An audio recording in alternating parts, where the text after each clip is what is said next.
What's going on YouTube? Flamesword here, bringing you a brand new video. In today's video, it's going to be a little bit more informative. I feel like in the growing age of esports, there are things that current pros, aspiring pros, I'm pretty sure those are the only kind of pros you could really have, should know specific things that they most likely already know, but may not apply. And if you don't know, now you will. Thankfully, living in the Optics Scuff House, we have a couple current pros, some retired pros, and right down the block, we have the CEO of Optic Games. So I do hope you guys all enjoy the answers that you get in today's video. If you do, be sure to like, comment, and subscribe. So this is your boy Flamesword. I'll see you guys next time. Peace. My do's and don'ts of recommendations to aspiring esports competitors or people that are coming up in the ranks: do care about your personal brand. Okay, because you taking care of your personal brand is going to be appealing to organizations that are going to want you to be a part of that. That is one of the things that I look for. I look at social media. I look at how they act on Instagram, Facebook. Everything that they have is an advertisement for them. It's like a resume, new age resume. So do care about your brand. Okay, if you want to say the F word, say the F word, but know that that's going to be taken into account when saying he's going to get this type of sponsorship or he doesn't fit for this sponsorship. You got to give everyone an equal chance so you get the same respect back, so everyone's on like the same playing field. You know, people don't feel like you look down on them or anything, and you know, you always rotate teammates, you give everyone a chance, stuff like that. I think that kind of thing will help you settle in better with all the pros and fit into the circle a lot better. One do, I would say, is don't expect instant, gratification and instant success. It's been a grind for, I would probably say 99% of people who have made it or have gotten success. It takes a long time. A lot of people will try for a little bit and they'll just be like, well, I'm not making a lot of progress, and they might stop, but that's been pretty much how it is for everybody. It takes a long time, and it's not, you can't just instantly reap the benefits. So one thing I would do if you're a new player coming into the scene, play more than everybody else. You play the game more, you practice more, chances are you'll probably be better. My biggest recommendation would to always be in control. Always make sure that you know what you're saying and what you want to say. For example, say you're on main stage, you get a question asked, how bad do you want to win? For the most part, you're going to hear, I want to win really bad. Kind of things around that sentence. Now, you do not have to answer that way. You could answer whichever way you want. Say there is some piece of information that happened in the past month that you want to bring up. Say you are doing something in the next month after this tournament that you want to bring up. You can casually bring those up as long as they're all connected and answer that question the way you want it. I feel a lot of people just jump into interviews and just answer the question that is being asked, but at the end of the day, you should be taking advantage of that opportunity since it is a news outlet. It is going to be on social media. It's going to be on other media platforms to say what you really want to say. Now, I know that might be a little tricky to understand, but if you go back in time and you just go find some esports interviews, you will find the players that ended up getting some nice sponsorships because of their interviews, because of how they talked on camera, because of how they answered specific things. It wasn't always just answering that question, but it was giving little pieces of information about themselves so they could share that experience with the person watching on the other side. So take your time. Even though the camera is live, you have all the time in the world,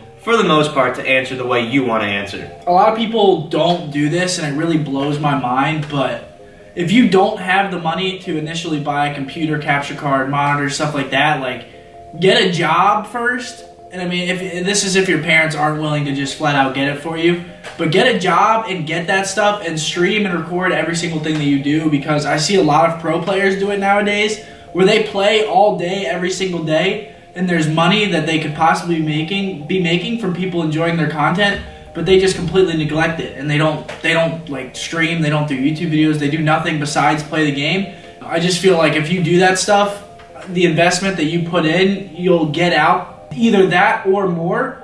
And if you're going to be, like I said, playing all the time, you might as well get something out of it besides practice.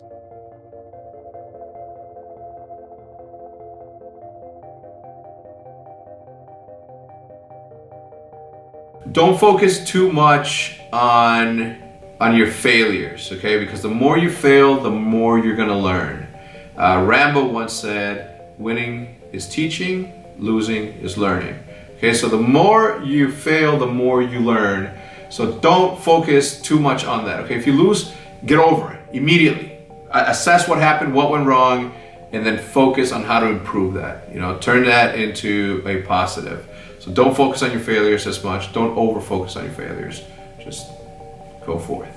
I say don't create enemies. Don't be that asshole that is on Twitter always complaining about something, calling people warriors, just, being that guy of the community. Don't be that guy, because once people hate you, there's no coming back from it. Now this one took me a while to actually fully understand, because I used to be so nervous when it came to situations like this.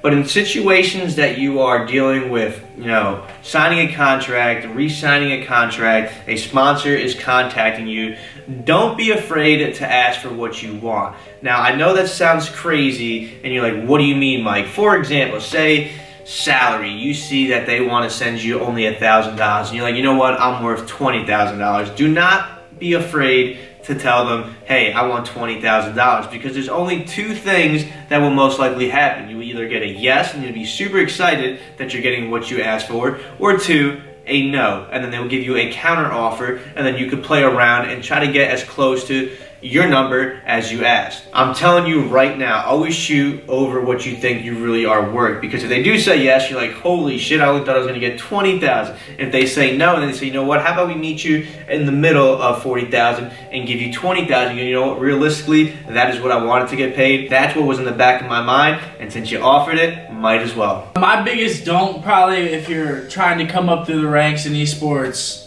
I wouldn't sign any contracts unless you have legal representation looking at it beforehand, because I got myself in trouble with it back when I first started, but thankfully I found a way around it. Not around it, but a way to get through it. But it definitely can hurt you if you sign a contract that you are not actually going to follow through with, and then you're held liable for the terms that you signed to. So don't do that.